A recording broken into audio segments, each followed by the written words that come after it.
Et on poursuit l'analyse de cette relation entre la Fédération de Russie et le continent africain avec Mme Cassandra Bagoud-Madone, reporter de la chaîne panafricaine For You Africa, en direct avec nous depuis Yaoundé au Cameroun.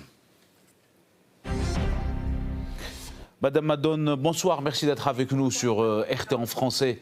Bonsoir à vous, madame. Oui. Alors, comment évaluer cette tournée africaine du ministre russe des Affaires étrangères, Sergueï Lavrov, à quelques mois du sommet Russie-Afrique prévu cette année en Russie ? C'est une opportunité pour la Russie de consolider les liens avec les pays africains. Vous avez cité par exemple ceux de l'AES avec cette réunion 3+1 qui a eu lieu.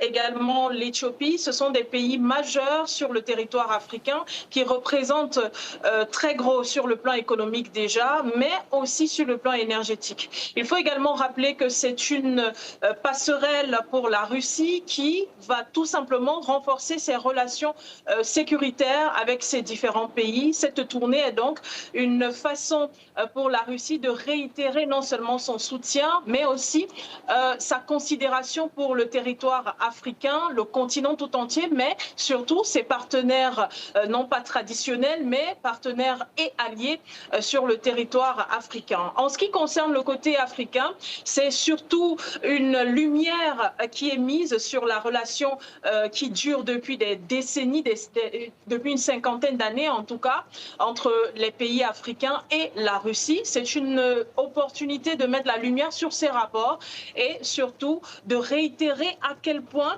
ce sont des rapports fidèles et qui respectent la souveraineté ainsi que l'indépendance des différents pays africains. C'est donc une façon pour ces deux partenaires, à savoir la Russie et l'Afrique, de consolider leurs liens et de rappeler le respect mutuel qui existe entre eux avant ce sommet. Oui, et justement, lors de la rencontre de Sergueï Lavrov avec le président de la Commission de l'Union africaine, Mahamoud Ali Youssof, la question de l'adhésion d'un pays africain au Conseil de sécurité de l'ONU comme membre permanent avec le droit de veto a été évoquée. Aujourd'hui, quel rôle ou bien quel appui pourrait apporter Moscou à la candidature d'un pays africain pour ce poste ? La Russie a toujours démontré sa volonté, justement, qu'un pays africain soit représenté aux Nations Unies et puisse avoir également ce droit de veto ou encore faire partie du Conseil. Alors déjà, la Russie a suffisamment de pouvoir, suffisamment d'influence pour pouvoir appuyer une candidature africaine, appuyer un pays africain qui pourrait être représenté. La Russie a suffisamment de volonté également pour permettre ou alors soutenir un pays africain à ce poste particulièrement. Mais cela va encore plus loin parce qu'aujourd'hui, on se rend bien compte que la Russie fait partie des pays qui, fort heureusement, luttent pour la souveraineté des différentes nations, mais également luttent pour la prise en compte des pensées ou encore du point de vue du continent africain. Alors oui, c'est important pour la Russie d'agir et de mettre son point d'honneur face aux différents pays africains de ces partenariats et de les encourager en tout cas à maintenir la volonté à participer aux décisions mondiales plutôt que de les subir. Et c'est un déplacement qui survient dans un contexte sécuritaire particulier pour le continent africain, notamment dans la région du Sahel.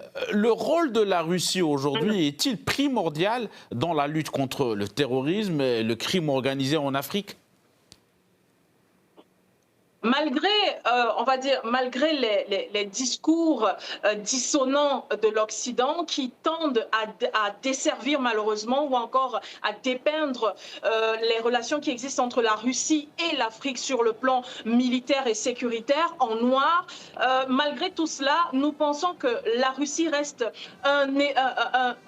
on va dire un partenaire primordial, mais aussi un élément sur le plan mondial très important pour les pays africains, surtout vis-à-vis de, on va le dire ainsi, cette dégradation de la sécurité au sein de l'AES. Et on sait très bien que cela est commandé depuis l'Occident par les anciens partenaires dits traditionnels de l'Alliance des États du Sahel, à savoir le Niger, le Burkina Faso et le Mali. Il est question aujourd'hui de reconnaître l'importance de la Russie en tant que partenaire qui accompagne heureusement ces différents pays. Et dans ce cadre particulièrement, c'est-à-dire au vu de l'actualité qu'il y a en ce moment, on remarque que l'Africa Corps, normalement, agit sur le terrain et continue de démontrer sa volonté de soutenir sur le plan militaire et sécuritaire ces différents pays. Alors oui, on pourrait dire que la Russie pourrait jouer un rôle très important dans la sécurisation de ces différents territoires et surtout le renforcement sécuritaire et militaire de ces différents pays. Alors oui, c'est une relation très importante qui se consolide et même, on va le dire, qui se solidifie grâce à cette tournée africaine russe. Merci à vous, Madame Cassandra Bagoud-Madone. Je rappelle que vous êtes reporter de la chaîne panafricaine Forio Africa. Vous étiez avec nous en direct depuis Yaoundé, au Cameroun. Merci à vous, Madame Madone.